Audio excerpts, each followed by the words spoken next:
នោះរុស្ស៊ីឲ្យ UN ទប់ស្កាត់អ៊ុយក្រែនពីការបំផ្លាញទំនប់វារីអគ្គិសនីនៅតំបន់ Kherson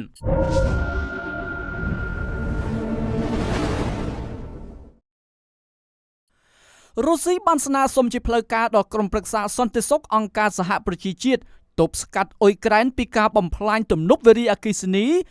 Kakhovkaya នៅតំបន់ Kherson បើតាមឯកអគ្គរដ្ឋទូតរបស់ទីក្រុងមូស្គូប្រចាំនៅអង្គការសហប្រជាជាតិលោក Vasily Nebensky បានប្រមានកាលពីពេលថ្មីនេះថាគ្រោះមហន្តរាយបែបនេះអាចបណ្ដាលឲ្យជនស៊ីវិលរាប់ពាន់នាក់ត្រូវស្លាប់ថ្លែងនៅក្នុងសន្និសីទសង្ខេបរបស់ក្រុមប្រឹក្សាសន្តិសុខលោក Vasily បានកត់សម្គាល់ថានៅពេលដែលលោកខាងលិចជ្រើសរើសមិនអើពើអំពើក្រិតកម្មណាមួយដែលប្រព្រឹត្តដោយអ៊ុយក្រែនប្រទេសនេះបាននឹងកំពុងធ្វើការវាយប្រហារជាបន្តបន្ទាប់លើហេដ្ឋារចនាសម្ព័ន្ធស៊ីវិលនៅក្នុងអតីតទឹកដីរបស់ខ្លួនរួមទាំងទីក្រុង Novaya Kakhovka នៅក្នុងតំបន់ Kherson ដែលថ្មីនេះត្រូវបានដាក់បញ្ចូលនៅក្នុងប្រទេសរុស្ស៊ីយោងតាមព្រះសិទ្ធិរូបនេះបានបញ្ជាក់ថាមីស៊ីលភាគច្រើនត្រូវបានបាញ់ចេញពីប្រព័ន្ធរ៉ុកែត High Mobility ដែលផលិតដោយសហរដ្ឋអាមេរិកខណៈដែលកងកម្លាំងអ៊ុយក្រែនកំពុងតែតម្រង់ទៅទំនប់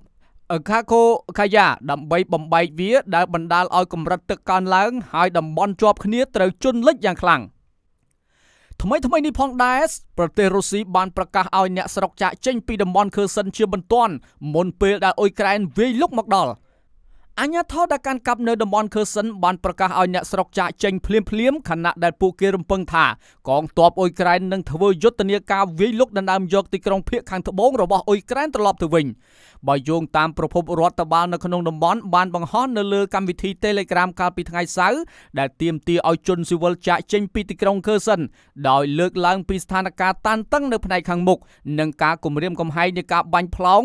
និងការចោទប្រកាន់ផែនការសម្រាប់ការវាយប្រហារភេរវកម្មដោយកងកម្លាំងអ៊ុយក្រែនស្របពេលដែលពួកគេជំរុញឲ្យជនស៊ីវិលប្រើទូកឆ្លងកាត់ទន្លេមួយដើម្បីផ្លាស់ប្ដូរទៅកាន់ទីជ្រៅក្នុងទឹកដីដែលគ្រប់គ្រងដោយរុស្ស៊ីវិញទោះបីជាយ៉ាងណាក៏ដោយមន្ត្រីអ៊ុយក្រែននិងលោកខាងលិចបានសម្ដែងការព្រួយបារម្ភអំពីសក្តានុពលនៃការផ្ទេរអ្នករស់នៅដោយបង្ខំទៅកាន់ប្រទេសរុស្ស៊ី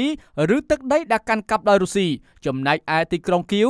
បានជំរុញឲ្យអ្នកស្រុក Kherson ទប់ទល់នឹងការប៉ុនប៉ងផ្លាស់ប្ដូរទីតាំងពួកគេដោយមន្ត្រីក្នុងតំបន់ម្នាក់បានចោទប្រកាន់ថាទីក្រុងមូស្គូចង់ចាប់ជនស៊ីវិលជាចំណាប់ខ្មាំងនិងប្រើប្រាស់ពួកគេជាខែលការពារមនុស្សគួររំលឹកផងដែរថារុស្ស៊ីបានដណ្ដើមយករាជធានីនៅក្នុងតំបន់នៃ Kherson ហើយបានកាន់កាប់ផ្នែកផ្សេងទៀតនៃតំបន់ទាំងប៉ុន្មានក្នុងខែបន្ទាប់ខណៈដែល Kherson គឺជាតំបន់មួយក្នុងចំណោមតំបន់ចំនួន4ដែលប្រធានាធិបតី Vladimir Putin បានបញ្ចូលដោយខុសច្បាប់កាលពីខែមុនដោយឡែកកាលពីថ្ងៃប្រហោះលោកបានប្រកាសច្បាប់អាញាសឹកក្នុងតំបន់ចំពេលមានការវាយលុកបន្តដោយកងកម្លាំងអ៊ុយក្រែន